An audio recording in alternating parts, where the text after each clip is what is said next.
السلام عليكم. لا تنسوا الاعجاب بالفيديو والاشتراك في القناة تشجيعا لنا لنستمر بنشر المزيد إن شاء الله.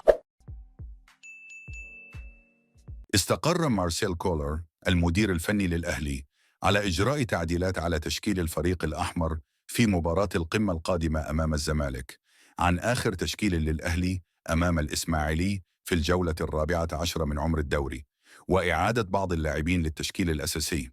ويفكر كولر في إعادة مصطفى العش أو أشرف داري لقلب دفاع الأهلي، وعودة محمد هاني لقيادة الجبهة اليمنى، وكذلك عودة كريم الدبيس لقيادة الجبهة اليسرى، واستمرار الاعتماد على أحمد رضا في وسط الملعب بجوار مروان عطية وإمام عاشور، فيما لم يحسم موقفه من استمرار الدافع بمحمد عبد الله أساسيا في مباراة القمة، أو إدخاره على الدكة ومنح الفرصة للاعب آخر مثل أفشة أو وسام أبو علي.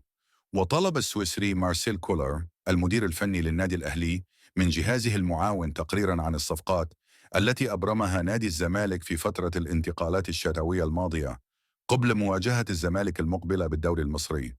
ودعم نادي الزمالك صفوفه ب4 صفقات شتوية هم: محمود جهاد لاعب وسط فاركو، أحمد حسام مدافع الجونة، صلاح الدين مصدق مدافع نهضة الزمامورة المغربي، وأحمد الجفالي جناح الاتحاد المنستيري التونسي.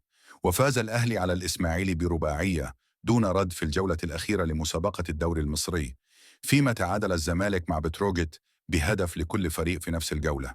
وفرض جهاز الكرة بالنادي الأهلي حظرا إعلاميا على لاعبي فريقه قبل مواجهة الزمالك المقرر لها 7 مساء السبت المقبل على استاد القاهرة الدولي ضمن منافسات الجولة 15 لمسابقة الدوري المصري.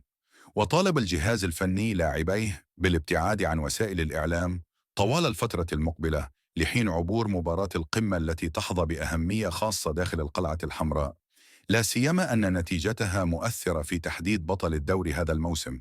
ويأتي هذا التوجه لفرض سياج من السرية والتركيز على استعدادات المارد الأحمر لهذه المباراة المرتقبة التي يتطلع للفوز بها بعدما فقد الفريق 10 نقاط في الدوري المصري بعد سقوطه في فخ التعادل 5 مرات منذ بداية الموسم. وطالب السويسري مارسيل كولر المدير الفني للأهلي لاعبي الفريق بالتركيز في مباراة الأهلي والزمالك، مؤكدا على ضرورة تحقيق الانتصار للحفاظ على درع الدوري للموسم الثالث على التوالي داخل القلعة الحمراء. وقال آل الشيخ عبر حسابه الشخصي على فيسبوك: المصريون غاليون علينا جدا، لذلك أردنا إسعادهم بنقل مباريات ممثلنا جميعا نادي الأهلي الكبير حصريا ومجانا على MBC مصر. كما أعلن عن مفاجأة كبرى للجماهير، حيث سيتم إطلاق مسابقة خاصة عبر برنامج الإعلامي إبراهيم فايق تمنح 3 فائزين فرصة السفر لحضور البطولة مع مرافق لكل منهم. وأضاف: سنعلن عن المسابقة قريبا، وأود رؤية تفاعلكم واقتراحاتكم بشأن استوديو التحليل والمعلقين. اهجموا على صفحة إبراهيم فايق على فيسبوك وأخبرونا بآرائكم. تحدث المدير التنفيذي لشركة الكرة بالنادي الأهلي أمير توفيق عن معسكر الأهلي في كأس العالم للأندية وما تم الاتفاق عليه.